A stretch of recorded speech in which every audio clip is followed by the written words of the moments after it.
ஏன்? பெருமாள் ராமன், ராமனாகிற பெருமாள் ரங்கநாதனுக்கு பூஜை பண்ணதுனால, ஆராதிச்சதுனால ரங்கநாதன் பெருமாளுக்கு பெருமாள், பெத்த பெருமாள், பெரிய பெருமாள். தோலாத தனி வீரன் தொழுத கோயில். தோலாத தனி வீரன் யாரு? ராமபிரான். அந்த ராமபிரான் பூஜை பண்ணான் வசிஷ்டர் சொல்படி.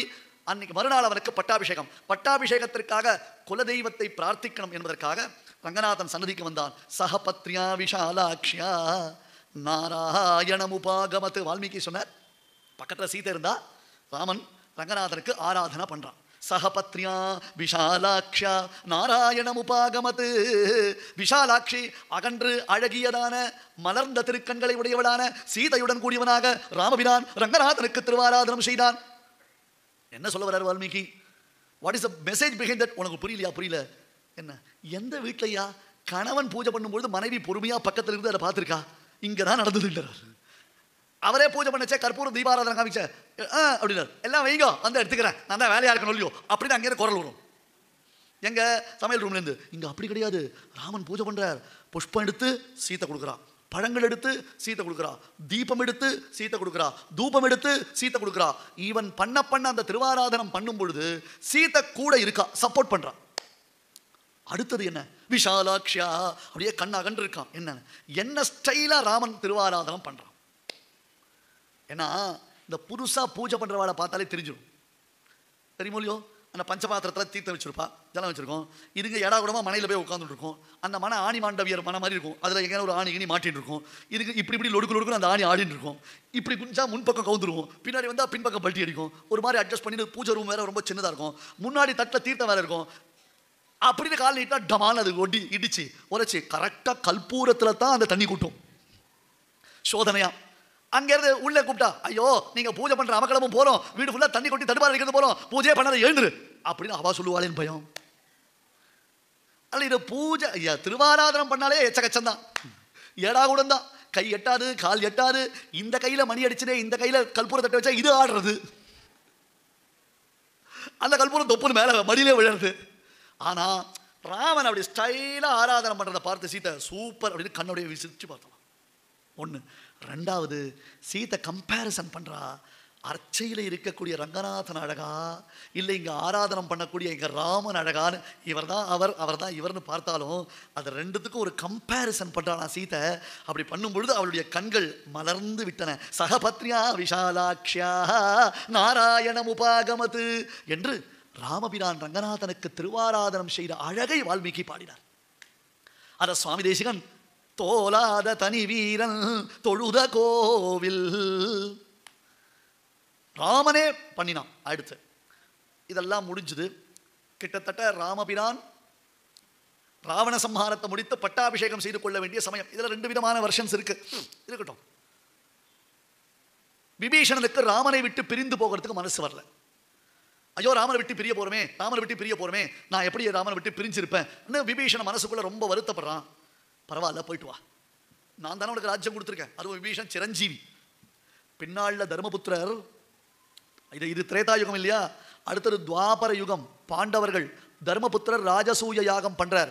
அந்த ராஜசூய யாகத்திற்கு பல உயர்ந்த திரவியங்களை கடோத்கஜன் மூலமாக விபீஷன் கொடுத்தனுப்புறார். அதனால விபீஷன் சிரஞ்சீவி.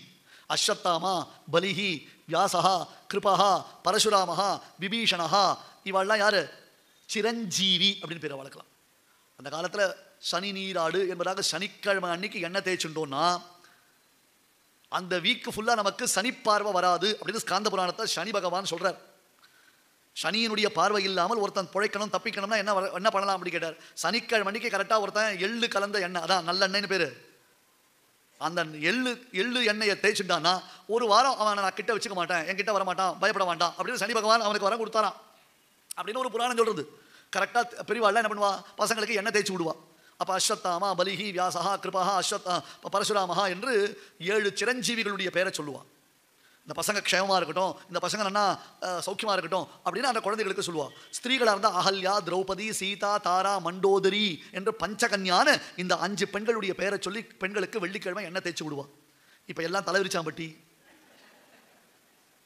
முள்ளமன்றி மாதிரி, பெருச்சாளி மாதிரி, நரிவால் மாதிரி, புள்ளைங்கோவா எல்லாம் புள்ளிங்கோவா இருக்குதே, என்ன பண்ண முடியும்? அதுல வேற ஒரு அட்வர்டைஸ்மெண்ட், ஒரு அம்மா ஸ்டேஷன் ரயில்வே ஸ்டேஷன் போய் குளிக்காதே அப்படின்னு பின்னாடியே ஓடுறான். இப்படியா சொல்லி கொடுப்பா குழந்தைகளுக்கு? அம்மா வெள்ளிக்கிழமை எண்ணெய் தேய்ச்சிக்கோ, சனிக்கிழமை எண்ணெய் தேய்ச்சிக்கோ சொல்லி கொடுத்தா பரவாயில்ல, குளிக்காதே அப்படின்னு பின்னாடியே ஓடுறான். என்னமோ ஒன்றும் புரிய மாட்டேங்குது நமக்கு.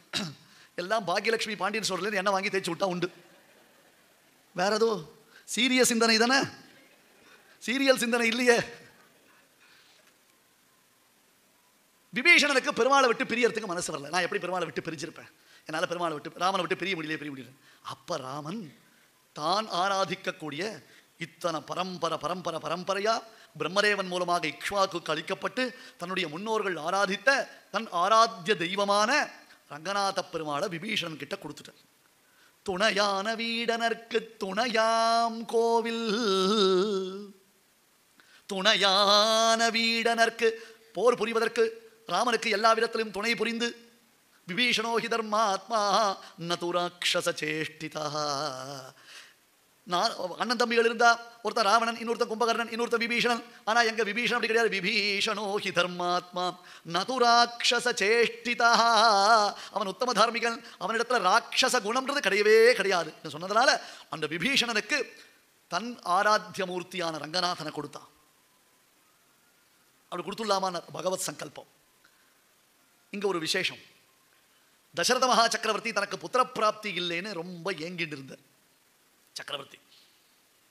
அப்ப அஸ்வமேத யாகம் பண்ணி புத்திரகாமேஷ்டி யாகம் பண்ணா குழந்தை பிறக்கும் என்று தசரதர் தீர்மானித்தார். வசிஷ்டர், சுமந்தர் முதலானவர்கள் அங்கீகரித்தார்கள். ரிஷ்யசிருங்கர் என்னும் மாமுனிவரை கொண்டு மிகச்சிறந்ததான யாகத்தை ஆரம்பிச்சு தசரதர் நடத்தும் பொழுது நானாதேசத்து ராஜாக்கள் எல்லாரையும் அந்த யாகத்திற்கு இன்வைட் பண்றார். வாங்க எல்லாரும் வந்து கலந்துக்கோங்க, எல்லாரும் இந்த யாகத்தில் கலந்துக்கோங்கன்றார். சோழதேசத்தில் தர்மவர்மான ஒரு ராஜா, சோழதேசத்து ராஜா, சோழதேசத்தில் பரிபாலனம் பண்ணினார் அந்த ராஜா. அவர் இங்கிருந்து அயோத்திக்கு போனார். தசரதன் அஸ்வமேத யாகத்தில் கலந்துட்டார். அப்போ அவர் ரங்கநாதனை சேவிக்கிறார். அந்த தர்மவர்மா ரங்கநாதனை சேவிச்சார். அழகுனா அழகு, அப்படி ஒரு அழகு இல்லையா? குடலழகர், வாயழகர், எழுகமல கொப்பூள் அழகர் அப்படின்னு அப்படியே சொக்கிறது அந்த அழகு. இந்த பெருமாளை எங்க ஊர்ல பிரதிஷ்டை பண்ணி அவருக்கு பிரம்மோத்சவம் பண்ணினா எவ்வளவு நல்லா இருக்கும்ல. தர்மவர்மாவுக்கு ஆசை, இந்த பெருமாளுக்கு ஒரு பிரம்மோத்சவம் பண்ணணுமே. இப்படி ஒரு நமக்குன்னு ஒரு நியாயமான ஒரு ஆசை வந்ததுன்னு சொன்னா சத்தியசங்கல்பனான பெருமாள் அதற்கு அனுகிரகம் பண்ணுவான். எனக்கு இந்த பெருமாளை ஆராதிக்கணும்னு ஆசையா இருக்கு, இவருக்கு ஒரு பிரம்மோத்சவம் பண்ணணும்னு ஆசையா இருக்கு. தர்மவர்மா நினைச்சுட்டான். ஏக்கத்தோடு திரும்பி வந்துட்டான் சோழதேசம். அப்போ உறையூர் தான் சோழதேசத்திற்கு தலைநகரம். நிச்சுலாபுரின்னு பேர் இருக்கு உறையூர். அப்ப ஸ்ரீரங்கம் கிடையாதே. 2 ஆறு அப்படி சுத்தி போகும், 2 ஆறு அப்படி சுத்தி போகும். ஒரு சின்ன ஐலாண்ட் ஒன்று இருக்கும். அங்க பிராச்சீனமான ஒரு புஷ்கரணி, புஷ்கரணினா அழகான பாண்டு, செலஸ்டியல் பாண்டு, சந்திர புஷ்கரணின்னு பேர் அந்த புஷ்கரணிக்கு. அங்கதான் எல்லா ரிஷிகளும் தபஸ் பண்ணிட்டு இருக்கான். தர்மவர்மா அங்க போய் ரிஷிகள் இடத்துல போய் சேவிச்சான். என்னப்பா அயோத்தியெல்லாம் போயிட்டு வந்தியா? தசரதனை பார்த்தியா? யாகங்கள்லாம் நல்லா நடந்துதா? ரொம்ப உத்தமமான க்ஷேத்திரம் பாது, சாட்சாத் வைகுண்ட க்ஷேத்திரம் பாது. அதனால்தான் வைகுண்டத்திலிருந்து ரங்கநாதன் அயோத்திக்கு வந்தான். அயோத்தினாலும் வைகுண்டம்னாலும் ஒரே அர்த்தம் தான். தேவானாம் பூ அயோத்தியா அப்படின்றது வேதம். ரிஷிகள்லாம் விசாரிக்கிறான். ஒரு ஊருக்கு போயிட்டு வந்தா என்ன விசாரிப்பாவாள்லாம்? அந்த ஊர்ல தங்கம் எவ்வளவு விலை, பெட்ரோல் எவ்வளவு விலை, அந்த ஊர்ல வண்டி என்ன வாங்கினேன் அப்படிலாம் கேட்பாளா? பெருமாளை என்ன சேவிச்சேன், என்னென்ன யாகங்கள் நடந்தது, என்னென்ன யஜ்ஞங்கள் நடந்தது, யாரெல்லாம் மகர்ஷிகள்லாம் வந்திருந்தா, என்னென்ன வேதங்களை சொன்னா, ரிக்வேதம், எஜுர்வேதம், சாமவேதம், அதர்வண வேதம், கௌதம சாக்கை முதலான சாக்கைகள்லாம் உண்டா அப்படின்னு கேட்பாள் இல்லையோ? அந்த மாதிரி கேட்கறா. தர்மவர்மா அப்படி உட்காந்துருந்தான். ஏன்பா அண்ணர் அங்க ரங்கநாதனை சேவிச்சா? தர்மவர்மா உன்னை போல ஒரு பாக்கியசாலி உண்டா? ரங்கநாதனை சேவிக்கிறதுன்னா இந்த சாதாரண ஜென்மால கிடைக்கக்கூடிய பாக்கியம் இல்லை தெரியுமா உனக்கு? எத்தனையோ பிறவிகள்ல தவம் செய்து சித்தி இருந்தால்தான் உனக்கு இந்த ஜென்மால ரங்கநாதனுடைய சேவை கிடைக்கும். சேவிச்சா? ஆமா. ரங்கநாதனை சேவிச்சா சந்தோஷப்பட வேண்டாமா? உற்சாகத்தில் குதிக்க வேண்டாமா? ஏன் மூஞ்ச தொங்க போட்டுட்டு இருக்கேன்? இல்ல, அந்த பெருமாளை இங்க அழைச்சிட்டு வந்து ஆராதனை பண்ணணும்னு ஆசையா இருக்கேன். அவ்வளவுதானே. இந்த சந்திரபுஷ்கரில் தீர்த்தாமாடு, ரங்கநாதன் மனசனால தியானம் பண்ணு, தபஸ் பண்ணு. மகர்ஷிகள்லாம் வழி சொல்லி கொடுக்குறான். தர்மவர்மா தபஸ் பண்றான். அப்ப ஆகாசவாணி சொல்லித்து, தர்மவர்மா கவலைப்படாத, எப்ப வைகுண்டத்தில் அந்த ரங்கநாதன் பிரம்மதேவருக்காக சிருஷ்டிக்கப்பட்டானோ அப்பயே தீர்மானம் பண்ணி வச்சாச்சு, அவன் இந்த திருவரங்க திருப்பதிக்குள்ளத்தான் வரப்போறான், இங்கதான் வரப்போறான், நீ கவலைப்படாத அப்படின்னு தர்மவர்மாவுக்கு சொன்ன உடனே சந்தோஷப்பட்டான். பெருமாள் எப்போ எழுந்திரள போறார், பெருமாள் எப்போ எழுந்திரள போறார் காத்துன்னு இருக்கான் தர்மவர்மா.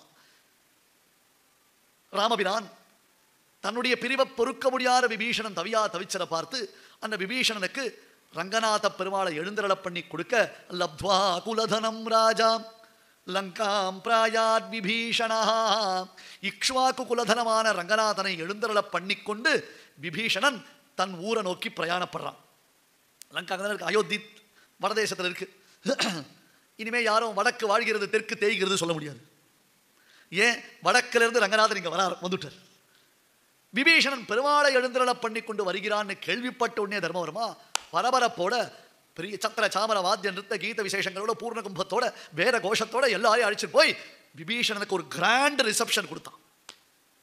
மாஸ் ரிசப்ஷன் கொடுத்தான். பெருமாள் எழுறார் சுவாமி, 2 விஷயம். பெருமாள் மட்டும் இல்லை, பாகவதன். விபீஷணனை போல ஒரு பரம பாகவதனை பார்க்க முடியாது இல்லையா? பரம பாகவதோத்தமனான விபீஷணன் வரான், பெருமாளோட வரானே தர்மவர்மா வந்தான். 2 பேர் வைஷ்ணவம் திருஷ்டுவா. 2 ஸ்ரீ வைஷ்ணவாள் ஒருத்தருக்கு ஒருத்தர் சந்திச்சாலும் அவளுக்குள்ள வரக்கூடிய பிரேமையே அதி. அது ஒரு ஆனந்தம், அவளுக்குள்ள ஒரு ஆனந்தம் பெருகும். இவர் அவரை கட்டிண்டார், ரொம்ப சந்தோஷம். என்ன விஷயம்? ரங்கநாதனை சேவிக்கணும். அதுக்கு தான் நான் காத்திருந்தேன். அப்படியா வந்துட்டார் பெருமாள். எனக்கு ஒரு ஆசை. என்ன? வெறுமா ஒரு கற்பூரார்த்தி பண்ணி ஒரு பழம் ஒரு தட்டில் கொஞ்சம் ஒரு 10 நாள் நீங்கள் டைம் கொடுத்தேன்னா இந்த ரங்கநாதருக்கு ஒரு பிரம்மோத்சவம் பண்ணுவேன். அந்த பிரம்மோத்சவம் பண்ணி ஆனந்திக்கணும்னு ஆசையாக இருக்கு. அதுக்கு என்ன? ஊருக்கு போகிறேன். அங்கே போய் நான் ஊரில் பெருமாளை பிரதிஷ்டை பண்ண போகிறேன் ஸ்ரீலங்காவில். இங்கேதான் ஒரு உற்சவம் முடிஞ்சு போகட்டுமே பெருமாள், என்ன இப்போ அப்படின்னு வந்த இடத்துல பிரம்மோத்சவம் களகட்ட ஆரம்பிச்சுடுத்து. வைகுண்டத்திலேருந்து வந்த பெருமாளுக்கு பிரம்மோத்சவம்னா சும்மாவா? களை கட்டுறது. ராஜா ஊரையே வளைச்சி பந்தல் போட்டான். பிரம்மாண்டமான வாகனங்கள் அப்படியே எல்லாம் கண் அப்படியே மொத்தம் ஒன்று பார்த்தா சாட்சாத் அந்த அனந்த கருட விஸ்வக்சேனாதிகள் அவளே வந்துட்டா மாதிரி இருக்கு. ஆனால் அவள் தான் வந்துட்டான். உற்சவங்களில் பேரி தாடனம்னு ஒன்று பண்ணுவான். துவஜாரோகணம் பண்ணின உடனே கருட கம்பத்தில் அந்த கருட துவஜம் ஏற்றின உடனே டம் டம் டம் டம் அப்படின்னு முரசு அரைந்து ஸ்லோகங்கள் சொல்லி எல்லா தேவதைகளையும் கூப்பிடுவோம். வாங்கோ, நித்தியசூரிகள்லாம் கூப்பிடுவா. பெருமாளுக்கு உற்சவம் நடக்கிறது. 10 நாள் உற்சவம் நடக்க போகிறது. கார்த்தால வேளை ஒரு வாகனத்தில் புறப்பாடு, சாயங்காலத்து வேளை ஒரு வாகனத்தில் புறப்பாடு, பலவிதமான ஆபரணங்கள், பலவிதமான திருக்கோலங்கள். ஒரு நாள் சாற்றிய திருவாபரணம் மறுநாள் சாற்றாமலும், ஒரு நாள் ஏறி அனுகிரகித்த வாகனம் மறுநாள் ஏறி அருளாமலும், ஒரு நாள் அலங்கரித்த திருவீதி மறுநாள் அலங்கரியாமலும். அப்படின்னா அர்த்தம். ஒவ்வொரு நாளைக்கு டிசைனா நெக்லஸ், டிசைனா அழகழகான வஸ்திரங்கள், அழகழகான விசேஷமான ஆபரணங்கள் பெருமாள். அதெல்லாம் இருக்கட்டும், பட்ஜெட் தாக்கல் பண்றது இருக்கட்டும்.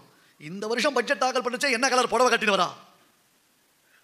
8 வருஷமா ஒருத்தர் பட்ஜெட் பண்றாள் இல்லையோ, இந்த வருஷம் அவ புடவை டிசைன் என்ன அதை உட்காந்து பார்க்கறாள் இல்லையோ. அந்த மாதிரி பெருமாள் டிசைனா வஸ்திரம் உடுத்திப்பார், டிசைனா புஷ்பங்கள் சாத்திப்பார், டிசைனா ஆபரணங்கள் சாட்சி கொண்டு பெருமாள் எழுந்திருவார். ஒவ்வொரு பலவே ஆபரணம் பேரும் பலவே, பலவிதமான ஆபரணங்கள், பலவிதமான திருநாமங்கள், பலவிதமான வாகனங்கள், பலவிதமான திருக்கோலங்கள். ஒரு நாளைக்கு மோகினி அலங்காரம். அதை பார்த்தோன்னே ரங்கநாயகி சார், ஐயோ நமக்கு சக்களத்தி வந்துட்டாடான்னு.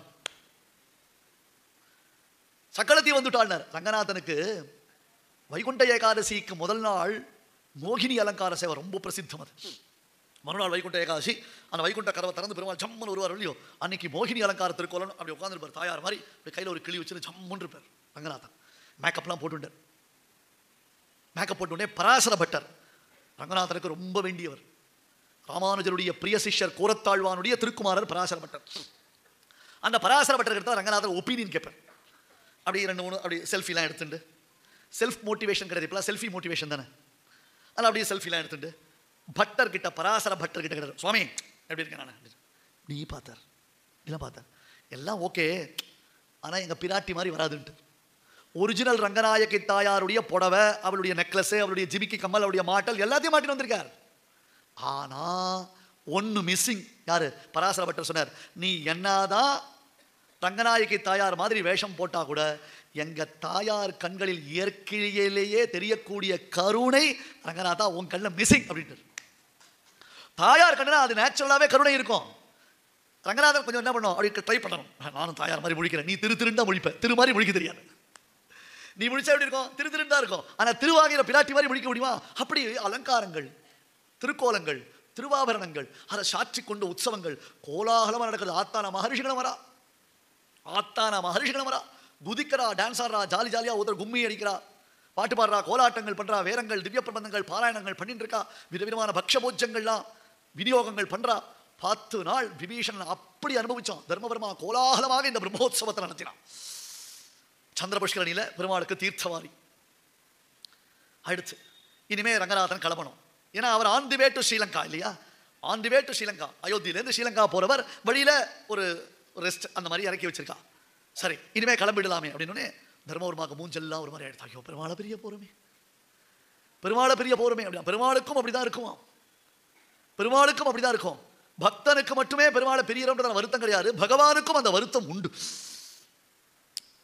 ரங்கநாதன் ஏற்கனவே சங்கல்பிச்சுட்டானே, அவன் தான் வைகுண்டத்திலேயே சங்கல்பிச்சுட்டான் இல்லையா, அது விபீஷணனுக்கு தெரியாது. அதனால சரி பல்லாக்க தூக்கு அப்படின்னா, பல்லாக்க தூக்கு எங்க தூக்குறது, பல்லாக்க அசக்க முடியல.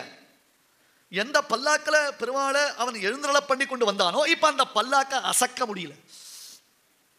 ஏதாவது அபச்சாரம் ஆயிடுத்தோ, ஏதாவது தப்பு பண்ணிட்டோமோ, பெருமாளுக்கு பிடிக்காத காரியம் ஏதாவது நம்ம பண்ணிட்டோமோ. விபீஷணனுக்கு ஒண்ணுமே புரியல.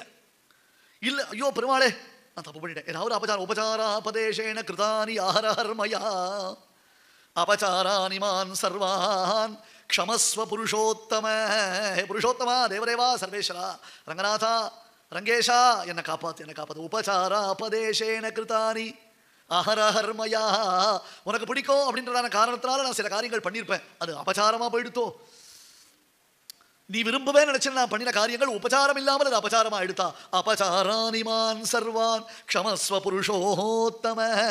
அந்த அபச்சாரத்தை க்ஷமிச்சுக்கும், என்னை ஏமாத்தாத, என்னை கைவிட்டுடாத. நான் நீ வந்திருக்கேன்றதான உன்னுடைய துணையில தான் நான் இங்கிருந்து கிளம்பி போறேன். அப்படி இருக்கச்சே நீ இங்கிருந்து கிளம்பாம இருந்துட்டியான, நீயும் இல்லாமல் நான் எப்படி போக முடியும் அப்படின்னு கதறி அழுதான் விபீஷணன். ஓன்னு அழைச்சே ரங்கநாதன் தன் சோதிவாய் திறந்து பேசினான். விபீஷணா, நான் ஏற்கனவே தீர்மானிச்சுட்டேன், இங்க தான் இருக்க போறேன். 2 ஆற்றுக்கு நடுவில் தான் நான் இருக்க போறேன், வேற எங்கேயும் இல்லை, இங்க தான் இருப்பேன் அப்படின்னு. அப்ப நானு ஏன் உன்னையும் தான் அனுகிரகம் பண்றேன், உன்னையும் தான் அனுகிரகம் பண்றேன். என்ன எப்படி அனுகிரகம் முடியாது? குடரிசை முடியை வைத்து குணரிசை பாதம் நீட்டி வடதிசை பின்பு காட்டி தென்திசை இலங்கை நோக்கி கடல் நிறக்கடவுள் எல்தை அரவணை துயிலுமா கண்டு உடலென குறுகுமாரோ என் செய்கேன் உலகத்தீரே.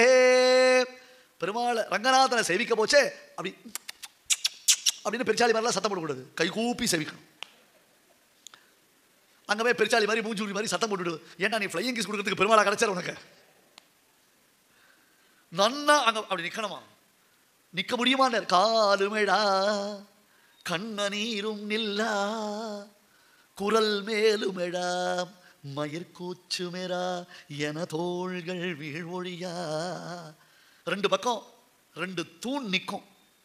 ரங்கநாதனை சேவிக்க உள்ள போனோம்னா 2 பக்கம் 2 தூண் இருக்கும். எதுக்கு தெரியுமா? அப்படி சாஞ்சிக்கிறதுக்கு. ஏன் சாஞ்சிக்கணும்? ஸ்டைலா இல்ல, நிக்க முடியாது, அப்படியே உடம்பெல்லாம் என்ன பண்ணும், கூஸ் பம்ப்ஸ் அப்படின்னு இப்பெல்லாம் கூஸ் பம்ப்ஸ் அப்படி சொல்லணும். ஆவசம் கூஸ் பம்ப்ஸ் அப்படின்னா ஓகே சுவாமி ட்ரெண்டிங்ல இருக்கார், நாளைக்கு உபன்யாசம் வந்து கேட்கலாம்னு நினைச்சுப்பா. ஜனங்கள்லாம் போய் நிக்கிறா, அப்படியே வரும்ப சேவிச்சுட்டு போறா. ஆழ்வாருக்கு ஒண்ணுமே புரியல. திருமாலைன்னு ஒரு திவ்ய பிரபந்தம், திருமாலை அறியாதவன் திருமாலை அறிய மாட்டான். தொண்டரடிப்பொடி ஆழ்வார் பாடின திவ்ய பிரபந்தம். திருமாலை அறியாதவன், திருமாலை என்னும் இந்த திவ்ய பிரபந்தம் யாருக்கு தெரியாதோ அவன் திருமாலை அறிய மாட்டான், அவனுக்கு பகவத் தத்துவமே தெரியாது போ அப்படின்ட்டு கேட்கிறார். அவர் கும்பல் கும்பலா எல்லாரும் வரா, அப்படியே கை குப்புறா, அப்படி பெருமாளை செய்கிறா. சில பேர் கற்பூரார்த்தியாச்சே கண்ணை மூடிக்கிறா. அட பைத்தியமே, அதுக்கு எதுக்குடா 3 மணி நேரம் கியூல நின்று இங்க வந்த, அப்படியே கண்ணை பிரிச்சு பார்க்க வேண்டாமோ, பார்க்கல. ஆழ்வாருக்கு ஒரே ஆச்சரியமா இருக்கு. உடலென குறுகுமாரோ என் செய்கேன் உலகத்தீரே. ஒரு 4 பேர் திபு உள்ள போனா, திபு வெளில வந்துட்டான். அவனை நிறுத்தினார் ஆழ்வார். என்ன பண்ணிக்கிறார்? பெருமாளை சேவிச்சு வந்தோன்னு, சேவிச்சிங்களா? சேவிச்சு எனக்கு சொல்லிக் கொடுக்கல, எனக்கு சொல்லிக் கொடுக்கல.